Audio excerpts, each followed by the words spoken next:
Indian Prime Minister Narendra Modi has officially taken over India's G20 presidency from Indonesian President Joko Widodo in Bali.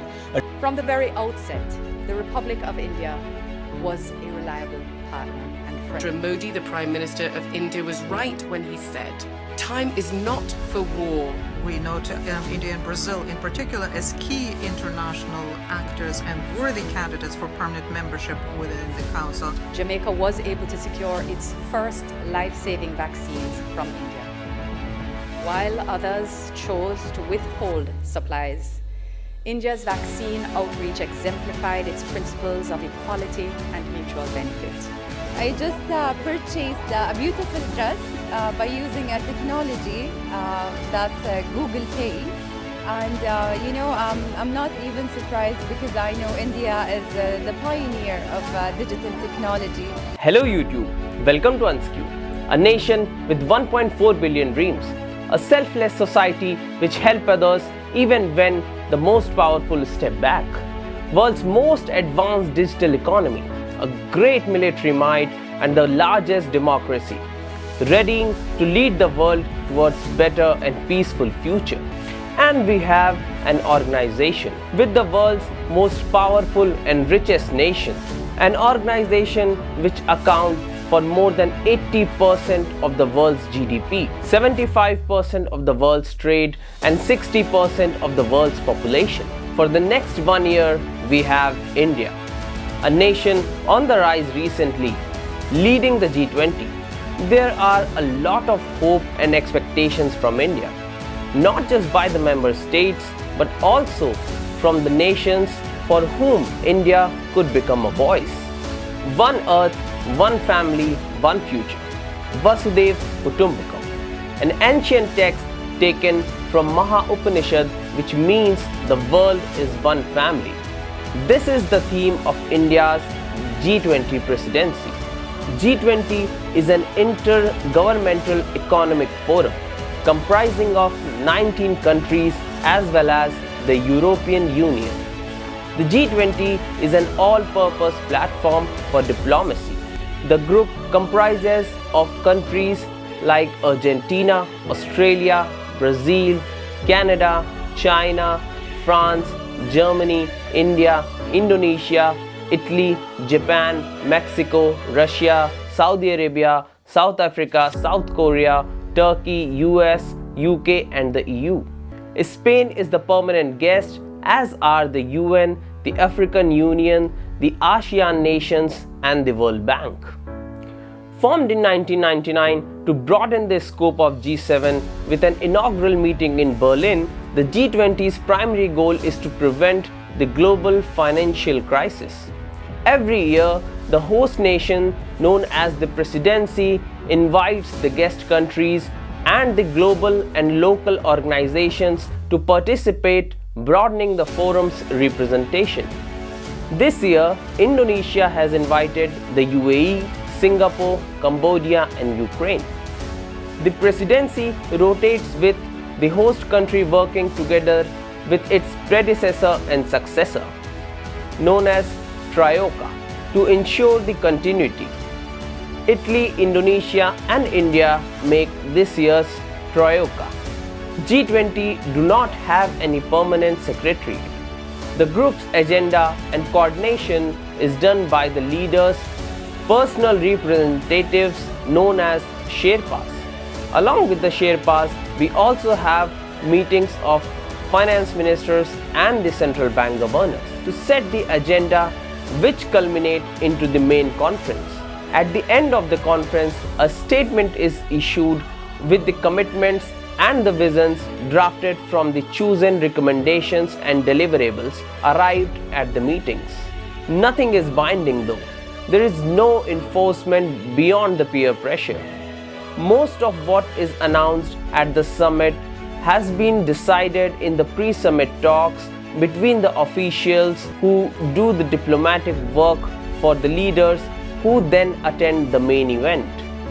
But do you realize why G20 is suddenly so important when we already have organizations like UN? PM Modi in his address in Bali pointed out that the multilateralism has failed. Organizations like UN have failed to stop, resolve or help in the situations like Ukraine, Afghanistan, Iraq and Syria. So forums like G20 could be emerging as the more important ones, where these global issues could be discussed and addressed. If you observe closely, G20 is perhaps more powerful than the UN, because these countries represent 75% of the global trade, 60% of the world's population. So if these countries can come together on anything, then they can definitely trigger some change. Let us now look into how this G20 summit with India's presidency is so important. For India, it is the first major event and meet in the last 4 decades. After the non-aligned movement, it is a defining moment in India in terms of diplomacy and foreign policy. It will bring both opportunities and challenges for India. G20 is going to be one of the rarest scenarios where the focus of the entire world is only on India. In language of Mr. Jaishankar, India's foreign minister, make the world ready for India and make India ready for the world. It is a unique opportunity to show the India's vibrant democracy and development which has taken place in India recently. India assuming presidency after Indonesia is an opportunity to showcase the interest of Global South, where we can focus on inclusive development of the entire world and not only the G7 countries. It is a golden opportunity to set the global agenda and emerge as a global leader for the various flux situations across the world like wars, economic slowdown, food and energy crisis. India is one of those countries in the world which can take the leadership and help world solve critical problems like Russia-Ukraine conflict and act as a bridge between the divided West and the East. India can contribute on the climate change based on its personal experience. It can force developed economies to contribute and share technology. India can lead the world in digital governance and in the financial inclusion as well. The way India handled COVID using technology is truly phenomenal. Digital transactions in India have become a part of daily life for the Indian society, and it could be a model for the entire world. Direct benefit transfer of government subsidies in the bank account using Aadhaar is another example of digital governance in India. Even developed economies like Germany acknowledge that they are way behind from India in terms of digital governance and digitalization. India could also use this opportunity to attract major foreign companies to come to India and invest and showcase that India is politically very stable. It can also show itself as an only alternative to China. India can showcase how at the grassroots level India has involved women in decision making. When most of the economies across the world are struggling, World Bank has called India a bright spot. This has been achieved under the leadership of Lady Finance Minister. So does the G20 presidency only brings opportunities? And is it going to be all so easy for India? Not really though.